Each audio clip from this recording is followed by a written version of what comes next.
Just gonna try this for a sound check thing. Can you hear it okay? Yeah, we're just testing the different soundscapes of that. Or society. we become less Okay. tolerant of normal human variation, and we also take on the identity of really good. having pathologies that are actually not diseases. It's not or yummy like illnesses that. or Just a little bit of the mental health cocoa with the disorders. coffee. It's I don't think that's awesome. good for medicine, and I don't think it's good overall for our health. So, You in the call book, that a you mo- talk about the I call it a medicalization cocoa of death. coffee. In fact, you say through the medicalization of death, healthcare has become a monolithic world religion. In its extreme form, natural death is now that point at which the human organism refuses any further input of treatment. So you even go on to talk about how you say you you quote as Samuel Johnson remarked to James Boswell, when a man knows he is to be hanged in a fortnight, it concentrates his mind wonderfully. But medicine often inhibits this.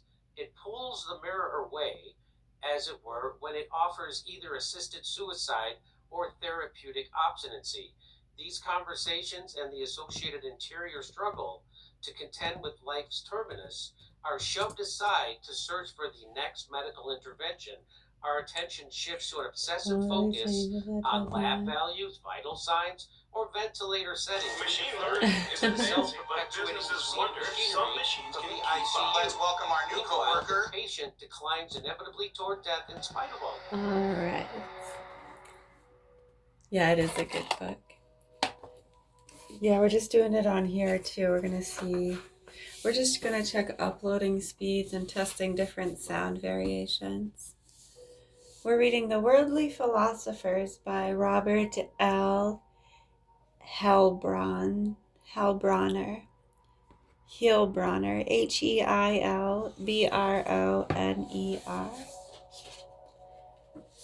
It is. It's a great book. I'll show you.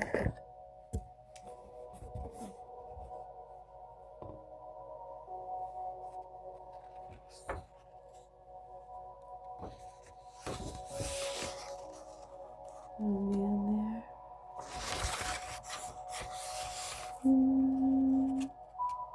1953.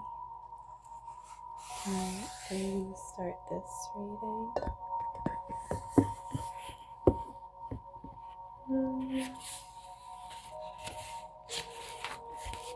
To Adolph Lowe, with deepest respect, and to Joan, with deepest love.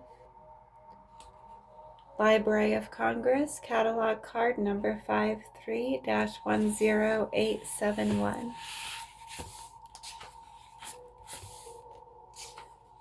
The Worldly Philosophers.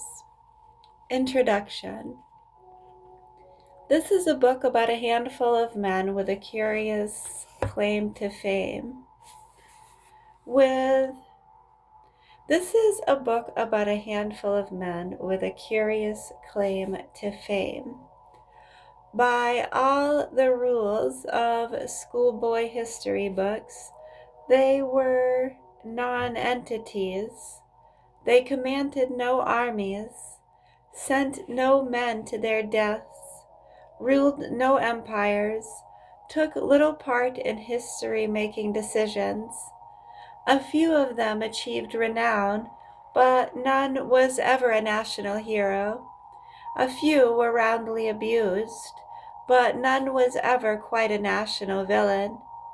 Yet what they did was more decisive for history than many acts of statesmen who basked in brighter glory, often more profoundly disturbing than the shuttling of armies back and forth across frontiers, more powerful for good and bad than the edicts and kings and legislatures. It was this, they shaped and swayed men's minds.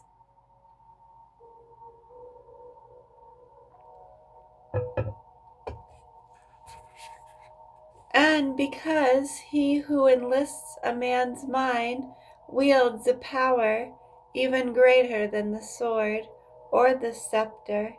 These men shaped and swayed the world. Few of them ever lifted a finger in action. They worked, in the main, as scholars, quietly, inconspicuously, and without much regard for what the world had to say about them. But they left in their train shattered empires and exploded continents.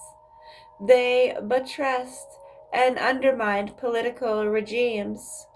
They set class against class and even nation against nation, not because they plotted mischief, but because of the extraordinary power of their ideas. Who were these men? We know them as the great economicists,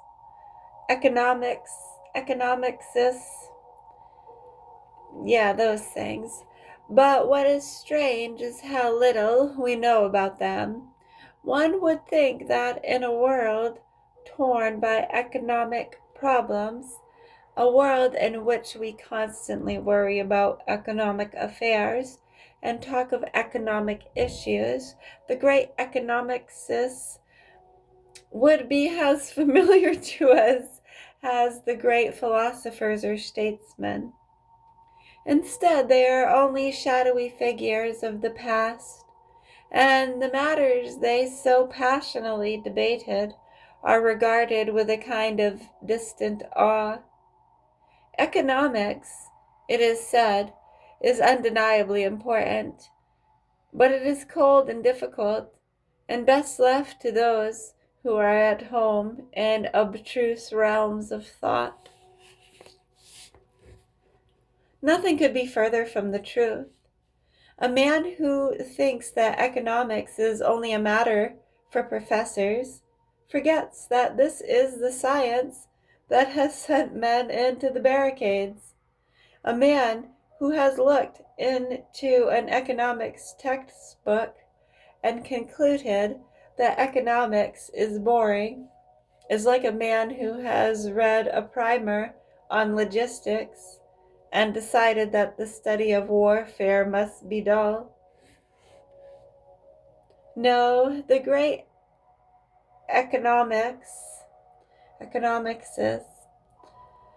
pursued an inquiry of exciting and as dangerous as any the world has ever known.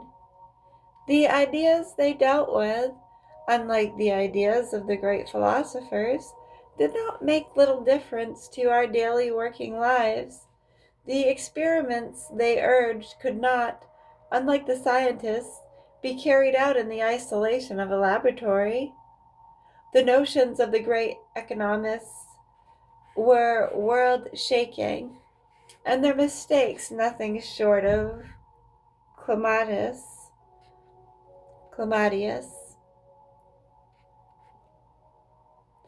The ideas of economicists and political philosophers, wrote Lord Keynes, himself a great economist, both when they are right and when they are wrong, are more powerful than is commonly understood. Indeed, the world is ruled by little else.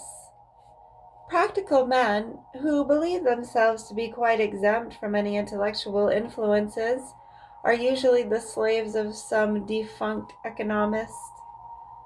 Madmen in authority, who hear voices in the air, are distilling their frenzy from some academic scribbler of a few years back.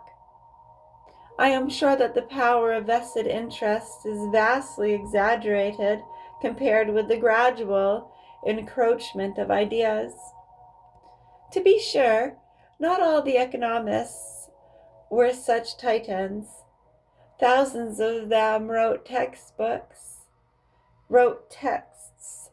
some of them monuments of dullness, and explored minutiae with all the zeal of medieval scholars. If economics has lost its pristine glamour, if its nearness and meaningfulness have been rubbed off, it has no one to blame but itself. But the greatest economists had a broader aim than intellectual fussiness. The world was literally their oyster, and they cast that world into a dozen different molds: angry, serene, apologetic, fermenting. The evolution of their heretical opinions into common sense, and their exposure of common sense as superstition, constitutes nothing less than the gradual construction of the architecture of contemporary life.